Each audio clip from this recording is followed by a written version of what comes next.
തിരുവിഷ്ട ministries daily ബിഡിലേക്ക് സ്വാഗതം. 2020 December 28 സാർവത്രിക സഭ വിശുദ്ധ ബലിമന്ധ്യേ പ്രഘോഷിക്കുന്ന തിരുവചനങ്ങൾ. 1 യോഹന്നാന്റെ ലേഖനം 1-ാം അധ്യായം 5 മുതൽ 2-ാം അധ്യായം 2 വരെയും, വിശുദ്ധ മത്തായി സുവിശേഷം 2-ാം അധ്യായം 13 മുതൽ 18 വരെയും തിരുവചനങ്ങൾ. ശിലറ്റം പ്രിയപ്പെട്ടവരെ, കൃപയും സമാധാനം നമ്മോടുകൂടെ. കുഞ്ഞു പൈതങ്ങളെ അനുസ്മരിക്കുന്ന ദിവസമാണ് ഇന്ന്. യേശുവിന് വേണ്ടി സാക്ഷ്യം വഹിക്കുന്ന ആദ്യത്തെ രക്തസാക്ഷികളാണ് കുഞ്ഞുപൈതങ്ങൾ. ഹെറോദേസ് ജ്ഞാനികൾ തന്നെ കബളിപ്പിച്ചെന്ന് തിരിച്ചറിയുമ്പോൾ ബത്ലഹേമിലെ 2 വയസ്സും അതിൽ താഴെയുമുള്ള കുഞ്ഞുങ്ങളെയെല്ലാം വധിച്ചു കളയാൻ തീരുമാനിക്കുന്നു.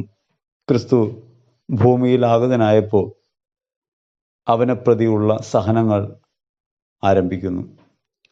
അവനെ പ്രതി ജീവൻ നഷ്ടപ്പെടുത്തിയ ഈ കുഞ്ഞുപൈതങ്ങളെ അനുസ്മരിക്കുമ്പോൾ നാം തിരിച്ചറിയേണ്ടത്, നാം ഓരോരുത്തരും ക്രിസ്തുവിന് വേണ്ടി ജീവൻ അർപ്പിക്കാൻ വിളിക്കപ്പെട്ടവരാണ് എന്ന ബോധ്യമാണ്.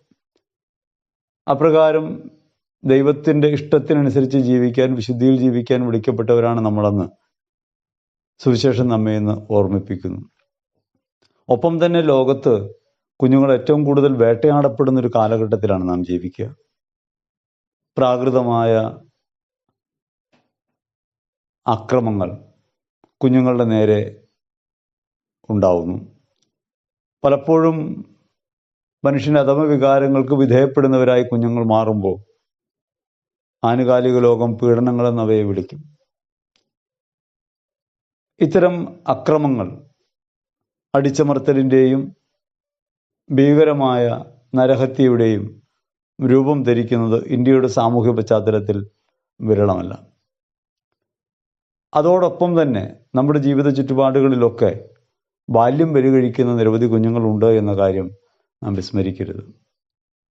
പലതരമായ അഹങ്കാരത്തിൻ്റെയും അസ്വസ്ഥതകളുടെയും ദാമ്പത്യ കലഹങ്ങളുടെയും ഒക്കെ ഇരയായിത്തീരുന്നത് കുഞ്ഞുങ്ങളാണ്. തങ്ങൾ നേരിട്ട് ഭാഗവാക്കല്ലാത്ത ജീവിത പ്രയാസങ്ങളും പ്രശ്നങ്ങളും ചുമക്കേണ്ടി വരുന്നു കുഞ്ഞുങ്ങൾക്ക് ബാല്യം മുതലേ എന്നത് പരിതാപകരമാണ്. കുഞ്ഞുങ്ങളെ ശുശ്രൂഷിക്കാനാണ് മാതാപിതാക്കൾ നിയോഗിക്കപ്പെടുന്നത്, അല്ലെങ്കിൽ അപ്രകാരമാണ് ക്രിസ്തുവിനെ അവർക്ക് ശുശ്രൂഷിക്കാനാവുക എന്ന പരമപ്രധാനമായ കാര്യം പലപ്പോഴും മാതാപിതാക്കന്മാരും മറന്നുപോകുന്നു. പഠനം, ജീവിതത്തെ സംബന്ധിച്ച അത്യാർത്തികൾ, അവയെല്ലാം കുഞ്ഞുങ്ങളുടെ നേരെ അടിച്ചേൽപ്പിക്കപ്പെടുന്നു. സ്വതന്ത്രമായ ഒരു കുഞ്ഞും ജീവിക്കുന്നുവെന്ന് പറയാൻ നമുക്ക് സാധ്യമല്ല. മാതാപിതാക്കന്മാരുടെ ഇഷ്ടപൂർത്തീകരണമായി, അതിനുള്ള ഉപകരണമായി കുട്ടികൾ മാറുന്നു. നന്നായി ഇൻവെസ്റ്റ് ചെയ്യാവുന്ന ഒരു ബിസിനസ്സായി കുഞ്ഞുങ്ങൾ മാറുന്നു. അതുകൊണ്ട് പഠനത്തിന് വേണ്ടി ലക്ഷങ്ങൾ ചിലവാക്കുമ്പോൾ തിരികെ പിടിക്കാമെന്ന് വ്യാമോഹിക്കുന്നവയും കോടികളാണ്. ഇത്തരത്തിൽ സാമ്പത്തികമായ അത്യാർത്തികൾക്കും പദവികൾക്കും ഒക്കെ വേണ്ടി കുഞ്ഞുങ്ങളെ ദുരുപയോഗം ചെയ്യുന്നുണ്ട് നമ്മുടെ നാട്ടിൽ. ഒരു കുഞ്ഞെന്തായിരിക്കണമെന്ന് ആ കുഞ്ഞിന് തീരുമാനമെടുക്കാവുന്ന അല്ലെങ്കിൽ ആലോചിക്കാവുന്ന ഒരു പരിസ്ഥിതി നമ്മുടെ നാട്ടിലില്ല. അവിടെയെല്ലാം ഹത്യ ചെയ്യപ്പെടുന്നത് കുഞ്ഞുങ്ങളാണ്. കുഞ്ഞുങ്ങൾ വിശുദ്ധിയിൽ ജീവിക്കാൻ അഭിലഷിക്കുന്നവരാണ്. ദൈവത്തോട് ചേർന്നിരിക്കാൻ താല്പര്യപ്പെടുന്നവരാണ്. അവരെ വേണ്ടുവണ്ണം വിശ്വാസത്തിൽ നയിക്കാൻ മാതാപിതാക്കളുടെ ലൗകിക വ്യഗ്രത പലപ്പോഴും തടസ്സമായിട്ട് മാറുന്നു. ഇത്തരത്തിൽ കുഞ്ഞുങ്ങൾ നേരിടുന്ന നിരവധിയായ വിശ്വാസ, ജീവിത, സാമൂഹിക, സാമ്പത്തിക പ്രശ്നങ്ങളെ ഗൗരവപൂർവ്വം വിശകലനം ചെയ്യേണ്ടതുണ്ട്. നാം കുഞ്ഞുങ്ങൾ ദൈവത്തിൻ്റെ സാക്ഷികളാണ് എന്ന പരമാർത്ഥം ഓർക്കണം. ഈ ഒരു ഓർമ്മപ്പെടുത്തലാണ് ഒരു ഭാഗത്ത് സുവിശേഷം നൽകുന്നത്. മറുഭാഗത്ത് ദൈവത്തിൻ്റെ കുഞ്ഞുങ്ങളെന്ന നിലയ്ക്ക് നമുക്ക് ദൈവത്തോടുള്ള ബാധ്യതകൾ നിറവേറ്റി ജീവിക്കാൻ, സാക്ഷ്യം വഹിച്ച് ജീവിക്കാൻ നമുക്ക് കഴിയണമെന്ന് വചനം പറയുന്നു. വിശുദ്ധ യോഹന്നാന്റെ ലേഖനം നമ്മെ ഓർമ്മിപ്പിക്കുന്നുണ്ട്, നാം ഓരോരുത്തരും വിശുദ്ധിയിലേക്ക് വിളിക്കപ്പെട്ടവരാണ്. വിശുദ്ധിയിലേക്ക് വിളിക്കപ്പെട്ട നമുക്ക് എങ്ങനെയാണ് അത് നിലനിർത്താൻ കഴിയുക? ജീവിത പ്രതിസന്ധികൾക്കകത്ത് നിലനിൽക്കണമെങ്കിൽ ക്രിസ്തു എനിക്ക് വേണ്ടി പരിഹാര ബലിയായിട്ടുണ്ട് എന്ന പരമമായ ബോധ്യം എന്നെ നയിക്കണം.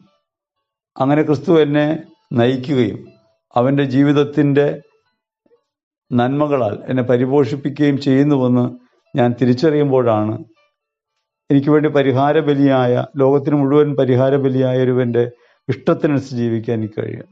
അപ്രകാരം വിശുദ്ധിയിൽ ദൈവത്തിൻ്റെ സ്നേഹത്തിന് പ്രതിസ്നേഹമായി ജീവിതം അർപ്പിക്കാൻ കഴിയുമ്പോഴാണ് നാം ഓരോരുത്തരും ദൈവ പൈതലായിട്ടും മാറുക.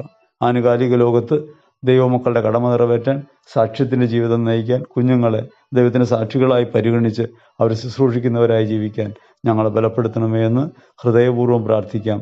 ദൈവം നമ്മെ അനുഗ്രഹിക്കട്ടെ. ആമേൻ.